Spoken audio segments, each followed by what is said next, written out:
The Pentagon announced its proposed 2022 budget last week, which must ultimately be approved, and is likely to be modified by Congress.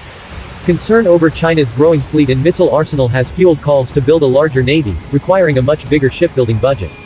But the new plan calls for fewer ships than many expected, and proposes accelerated cuts to parts of the existing fleet that U.S. Navy leaders believe have limited utility against a potential Chinese threat.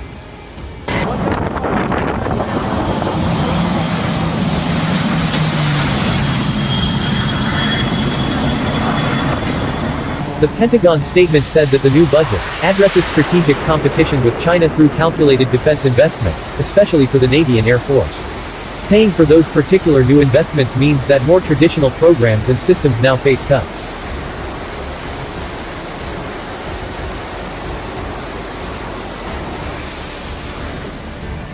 The Navy's most recent shipbuilding plan was released in the waning months of the Trump administration, and included a path to reach the 355-ship fleet that former President Donald Trump repeatedly promised, but never budgeted for, by the early 2030s. That plan projected purchasing 12 ships in the 2022 budget, including 2 destroyers, one of a new class of frigate, a large-deck amphibious ship, 2 attack submarines, and a variety of support vessels.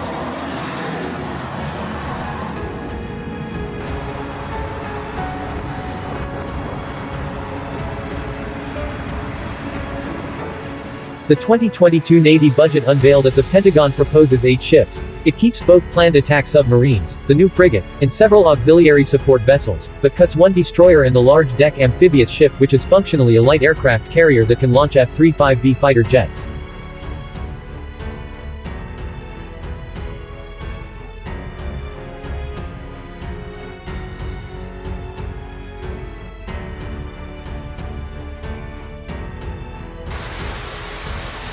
It also maintains funding for the Columbia-class ballistic missile submarine program, the sea-based leg of the United States nuclear deterrent, accounting for nearly a fifth of the Navy's overall shipbuilding budget, even though the first boat will not commission for nearly a decade. The Navy is rushing to complete the new submarines to replace its aging Ohio-class missile submarines, which will begin to be retired in 2029.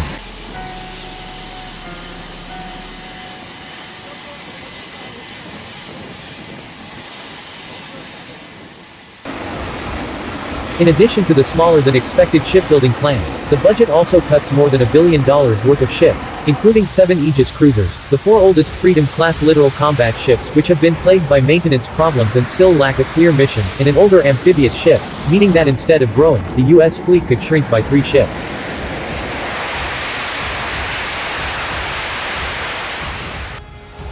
The U.S. Navy has sought to retire some of its older cruisers for years.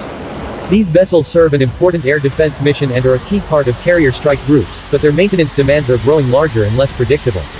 Congress has consistently pushed back against those retirement plans, but the cost of modernizing and extending the lifespan of those ships has ballooned, and Navy leaders are concerned that the investment would yield limited additional operational value and potentially cut into funds to procure a newer air defense ship later in the decade. For now, the Navy intends for an upgraded version of the venerable Arleigh Burke-class destroyers to take over that air defense role starting in 2025 until a replacement for the cruiser is designed and purchased closer to 2030.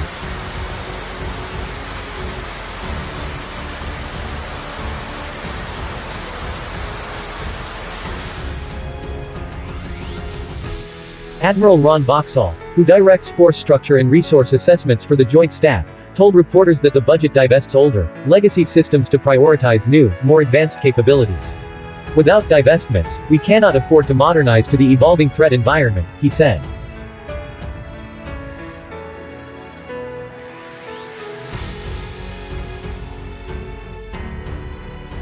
In the Navy budget, those modernization priorities include nearly doubling the budget for conventional prompt strike, which is the Navy's hypersonic weapons program. The Navy plans to accelerate its deployment of hypersonic weapons, putting them on the 3 Zumwalt-class destroyers in 2025 and then newer Virginia-class submarines in 2028. Alongside U.S. Army plans to deploy a land-based hypersonic weapon in 2023, these long-range missiles that fly at more than 5 times the speed of sound are seen as a key deterrent against China's growing naval fleet and array of missiles capable of targeting ships and bases across the Western Pacific.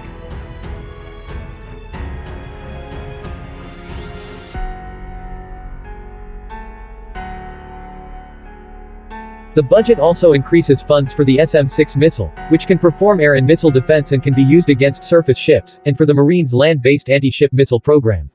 The new mobile anti-ship missile launchers are a part of the U.S. Marine Corps' new littoral strategy. From expeditionary bases established in contested archipelagic environments like the South China Sea, the missiles would allow the Marines to support the Navy against adversary fleets.